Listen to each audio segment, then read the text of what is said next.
दुख की बात है, रामायण और महाभारत को माइथोलॉजी बोलते हैं, एक्चुअल में नहीं है, हिस्ट्री है। ये हमारी हिस्ट्री है। हम अभी हिस्ट्री में मुसलमानों के बारे में, ब्रिटिशर्स के बारे में सिखाते हैं, लेकिन हमारी हिस्ट्री है भगवान राम, पांडव, ये हमारी हिस्ट्री है। हमें एज हिस्ट्री समझना चाहिए उनको। पढ़ाई आपकी भारत में ही हुई है?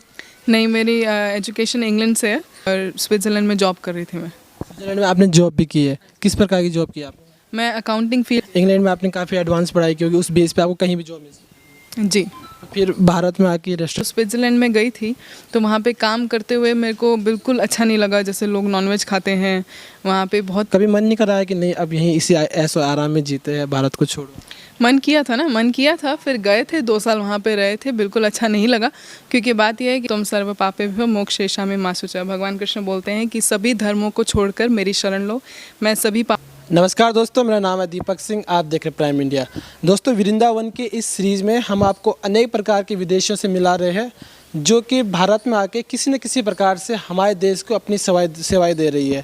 आज हमारे साथ एक और विदेशी लेडी है और बेसिकली ये भारत में रह के अपना एक रेस्टोरेंट चलाती है वृंदावन में, जहाँ पे कि अनेक प्रकार के देश और विदेशी लोगों को यहाँ पे खाना खिलाती है। क्या नाम है आपका? मेरा नाम चंद्रमुखी मुलर। तो बेसिकली आप किस देश से हैं? एक्चुअली मेरा जन्म तो वृंदावन में ही हुआ है, लेकिन मेरे पिताजी स्विस हैं और मेरी मदर इंडियन है, तो मैं हाफ स्विस हूँ। पिताजी स्विट्जरलैंड से थे और माताजी भारत से थे। आपका जन्म भारत में है? जी, वृंदावन में। तो कभी आप गए हैं विदेश स्विट्जरलैंड? जी, काफ़ी बार गए हैं, विज़िट के लिए तो बहुत बार गए हैं। मैं वहाँ पे 2 साल के लिए रही भी हूँ। पढ़ाई की है, ऑनलाइन स्टडीज़ की है इंग्लैंड से, और स्विट्ज़रलैंड में जॉब कर रही थी मैं। स्विट्जरलैंड में आपने जॉब भी की है, किस प्रकार की जॉब की आपने? मैं अकाउंटिंग फील्ड में थी। पढ़ाई आपकी भारत में ही हुई? नहीं, मेरी एजुकेशन इंग्लैंड से है।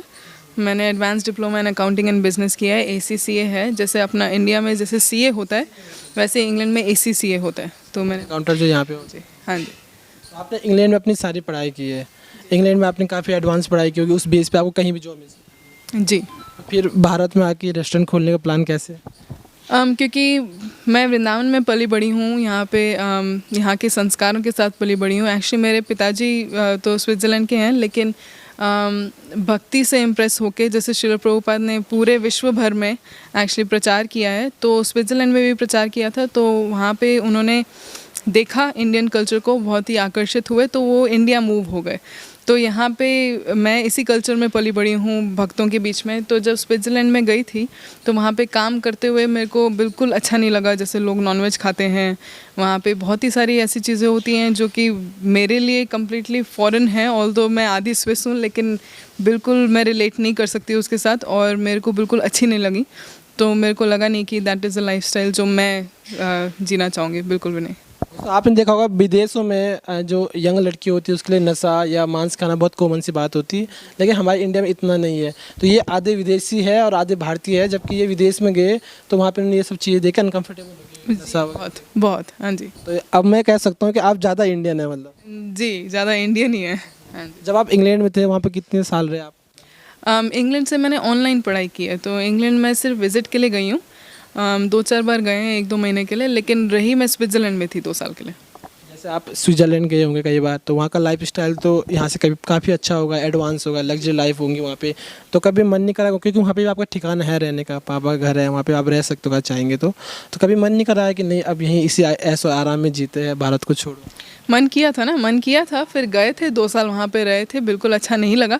क्योंकि बात यह है कि सिर्फ भौतिक सुविधाएं ही जीवन में सब कुछ नहीं होती, मन की शांति भी बहुत ज़रूरी चीज़ होती है, और हम अपनी संस्कृति से जुड़े रहना बहुत ज़रूरी चीज़ होती है। तो अगर देखा जाए तो ये जो सुख सुविधाएं हैं ये 1-2 साल के लिए अच्छी लगती हैं। उसके बाद अगर वहाँ पे मन नहीं लगे, अगर वहाँ पे सुख शांति ना मिले, अगर वहाँ पे भगवान से कोई कनेक्शन नहीं हो, तो फिर वहाँ पे कोई फ़ायदा नहीं है।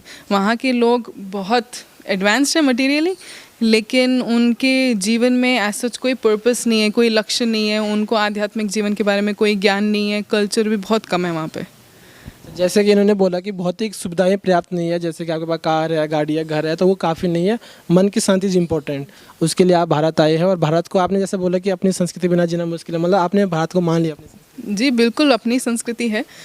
मैं तो यहाँ तक कि कहूँगी कि बहुत सारे जो विदेशी लोग हैं, जो भक्त लोग हैं स्पेशली, जो जुड़ते हैं, वो बहुत कुछ करते हैं, डांस सीखते हैं, इंडियन क्लासिकल डांस सीखते हैं, इंडियन क्लासिकल म्यूज़िक सीखते हैं। मैंने भी उड़ीसी सीखा है, यहाँ पे वृंदावन में ही है। गुरु श्रीमती कुंजलता मिश्रा और हमारे गुरु प्रताप नारायण, इन दोनों के अंडर मैंने ओडिसी डांस सीखा है, बहुत सालों से सीखा है, अभी तो 20 साल हो गए करते हुए।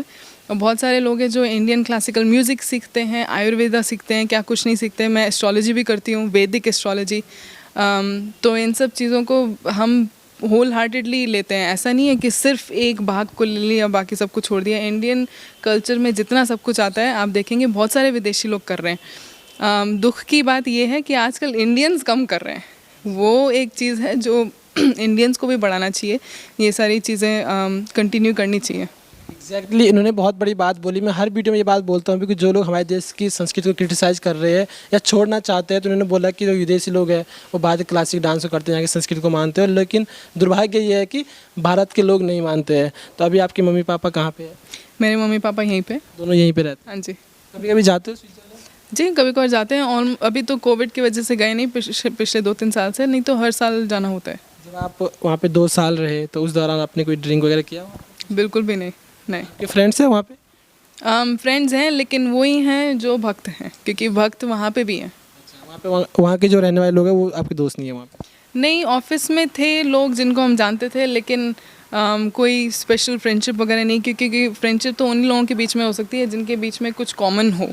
हाँ, लेकिन वहाँ पे सोच मिलती नहीं थी किसी के साथ। पर ये ज़रूर किया था कि जब मैं ऑफिस में थी तो शुरू में तो बिना तिलक के जाते हैं, अपने जीन्स टी शर्ट में जाते हैं, लेकिन इवेंचुअली लोगों को बता के मैं तिलक भी लगा के जाती थी ऑफिस। बहुत बार सलवार कमीज़ पहन के, सूट पहन के भी जाते थे। एक बार मेरी जो बॉस थी वो मंदिर भी आई थी क्लासिकल डांस देखने के लिए।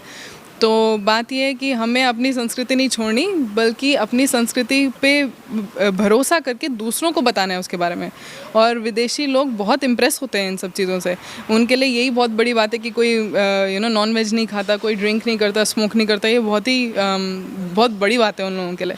अभी भारत में क्या क्या करते हैं आप, इंडिया में रह के, वृंदावन में रह के? अभी वृंदावन में रह के अपना जो भी भक्ति का है, रोज़ हम माला करते हैं, भागवत पढ़ते हैं, वो भी बहुत ज़रूरी चीज़ है। अपने ग्रंथों को जब तक हम नहीं पढ़ेंगे तो अपनी संस्कृति के बारे में हमें क्या पता लगेगा। अब जैसे दुख की बात है, रामायण और महाभारत को माइथोलॉजी बोलते हैं, एक्चुअल में नहीं है, हिस्ट्री है।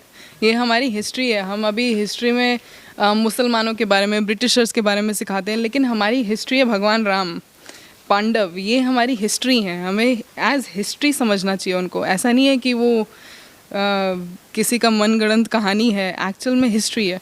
तो हम बुक्स भी पढ़ते हैं, बहुत ज़रूरी चीज़ है। भागवत पढ़ते हैं, अपना जप वगैरह करते हैं। फिर मैं ओडिसी डांस करती हूँ, एस्ट्रोलॉजी भी करती हूँ, वैदिक एस्ट्रोलॉजी। और हमारा यहाँ पे इवनिंग्स में कैफ़े रहता है, उसमें हम ज़्यादा विदेशी टाइप का प्रसाद बनाते हैं, लेकिन जो भी है सब भगवान को भोग लगता है। सब कुछ होममेड है, सब कुछ प्रसाद है। अभी आपने रामायण महाभारत की बात की, आपने देखी है रामायण महाभारत? जी हमने देखी है। तो महाभारत में फेवरेट कैरेक्टर आपका? आई वुड से अर्जुन और द्रौपदी, और भीष्म पितामह भी बहुत अच्छे हैं। ये भीष्म पितामह मेरे फेवरेट है। अर्जुन और द्रौपदी की मतलब क्यों है, किसी कोई वजह? अर्जुन तो out of all the Pandavas भगवान कृष्ण के सबसे ज़्यादा प्रिय थे, तो और उनकी बहुत सारी ऐसी स्टोरीज़ हैं जो बहुत ही अच्छी हैं। भीष्म पितामह का तो, उनका तो लाइफ हिस्ट्री ऐसा है, उनकी जो तपस्या है, जो उनका लाइक डिलेमा भी है, सब कुछ बहुत ही इम्प्रेसिव है। और द्रौपदी एज अ कैरेक्टर बहुत बहुत अच्छा उनका कैरेक्टर है। एक्चुअल में स्पेशली एज अ वुमन किसी स्त्री को देखना जो कि, क्योंकि बहुत बार कहते हैं पुराने ज़माने में ऐसा होता था, वैसा होता था, या फिर एक्चुअल में पुराने ज़माने में women were very much respected. ऐसा बोलते हैं कि प्रताड़ित थे, ऐसा आजकल के ज़माने की प्रॉब्लम है। पुराने ज़माने में अगर हम देखें तो पूरा वॉर द्रौपदी की वजह से ही हुआ एक्चुअली। तो उसका जो इतना फायर था, जो इतना लाइक सब, प्लस उनके अपने हस्बैंड्स को अच्छी तरह से संभाल के रखा, बहुत ही अच्छा कैरेक्टर है उनका। गीता वगैरह पढ़ी है आपने? जी बिल्कुल पढ़ी। तो कोई आपका फेवरेट श्लोक? फेवरेट श्लोक मैं ये जरूर बता सकती हूँ कि सब one of the most famous श्लोक है, सर्वधर्मान् परित्यज्य मामेकं शरणं व्रज अहम त्वं सर्व पापेभ्यो मोक्षयिष्यामि मा शुचः। भगवान कृष्ण बोलते हैं कि सभी धर्मों को छोड़कर मेरी शरण लो, मैं सभी पापों से तुम्हें मुक्त कर दूंगा। तो इसमें इसको लाइफ में इम्प्लीमेंट करना चाहिए। ऑफ कोर्स सभी धर्मों का त्याग करने का मतलब ये नहीं है कि अभी हमें कुछ नहीं करना है, लेकिन जो भी हम करेंगे वो सब भगवान को समर्पित करना है। तो बाकी जो भी हमारे दोष हैं वो सब भगवान हमें क्षमा कर सकते हैं। और भक्ति भावना से जीवन में आगे चलना चाहिए। हम भी वही सब करते हैं, हम खाते हैं, पीते हैं, सोते हैं, सब कुछ करते हैं, लेकिन खाने से पहले भगवान को भोग चढ़ाते हैं, जब सुबह उठते हैं या रात को सोने से पहले भगवान का नाम लेते हैं। तो हर चीज़ में भगवान को मिलाते हैं। हम भी बाहर जाते हैं, काम करते हैं, सब कुछ करते हैं, लेकिन हर चीज़ में भगवान को मिलाते हैं। जैसे आपके पास दो लाइफ चूज़ करने का ऑप्शन था, एक विदेशी, क्योंकि आप न्यूजीलैंड स्विट्ज़रलैंड से भी हो, इंडिया से भी हो, तो आपने इंडियन चूज़ की है। बहुत सारे लोग हैं जो विदेशी जो कल्चर है उसे एडमायर करते हैं, उसे अडॉप्ट करना चाहते हैं, इसे क्रिटिसाइज़ करते हैं, उन लोगों को क्या कहना चाहिए? मैं कहना चाहूँगी कि वो अपने खुद के कल्चर को सही से समझते नहीं है। एक्चुअल में हमारे पास कल्चर है, विदेशी जिस चीज़ के पीछे वो भाग रहे हैं उसमें कल्चर नहीं है। तो बहुत ही दुख की बात है एक्चुअली, क्योंकि अगर हम अपने वेदों में भी देखें तो जितना भी ज्ञान विदेशी लोगों के पास है, चाहे वो मैन्युफैक्चरिंग कार्स वगैरह में हो या फिर मेडिसिन में हो, बहुत सारे तो हम देखते हैं कि हमारे वेदों से ही लिया जाता है। यहाँ तक कि इंग्लैंड में स्कूल्स हैं जहाँ पे संस्कृत पढ़ाई जाती है। तो हम अपनी खुद की संस्कृत को मतलब निगलेक्ट करके इंग्लिश सीखना चाहते हैं, और इंग्लिश बोलने वाले लोग संस्कृत सीख रहे हैं। तो उससे समझना चाहिए कि हमें अपनी संस्कृति पे गर्व करना चाहिए। इम्पोर्टेंट हमारे, बहुत इम्पोर्टेंट है। अभी अगर हम दिल्ली वगैरह में जाएं, वृंदावन में तो बहुत सारे लोग मिलेंगे साड़ी पहन के या फिर सूट में, तो फिर भी बची हुई है संस्कृति। यहाँ पे फिर भी काफ़ी बची हुई है। लेकिन अगर आप दिल्ली जाएंगे तो वहाँ पे तो जीन्स एंड टी शर्ट्स में ही सारी लड़कियाँ मिलती हैं, पैंट्स में ही सारे लड़के मिलते हैं, धोती तो शायद ही कोई पहनेगा। पर यहाँ पे देखेंगे तो यहाँ पे देसी विदेशी सब लोग धोती पहनते हैं।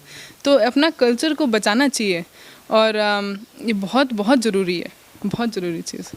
तो अभी शादी वगैरह हुई है आपकी? अभी तक नहीं हुई। तो जब करेंगे तो इंडियन से करेंगे या जैसी भगवान की इच्छा। जैसे भगवान की इच्छा, इसमें कुछ नहीं कहेंगे, लेकिन रहेंगे इंडिया में ही ना?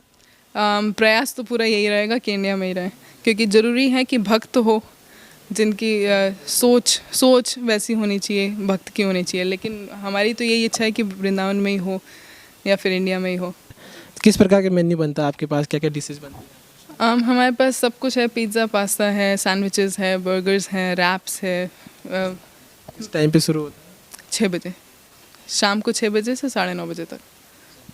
दोस्तों बहुत बहुत धन्यवाद आपका ये वीडियो देखने के लिए। और आपको हमारा इंटरव्यू कैसे लगा, इनकी ये पूरी जर्नी कैसी लगी, इनकी सोच आपको भारतीय संस्कृति के प्रति कैसी लगी, हमें कमेंट में बताइए। और इनकी जो पूरी स्टोरी है, जो भी इन्होंने बताया, इसे शेयर ज़रूर कीजिएगा, उन लोगों तक पहुँचाइए जो लोग हमारे देश की संस्कृति को क्रिटिसाइज़ करते हैं, इसे छोड़ना चाहते हैं। धन्यवाद, थैंक यू।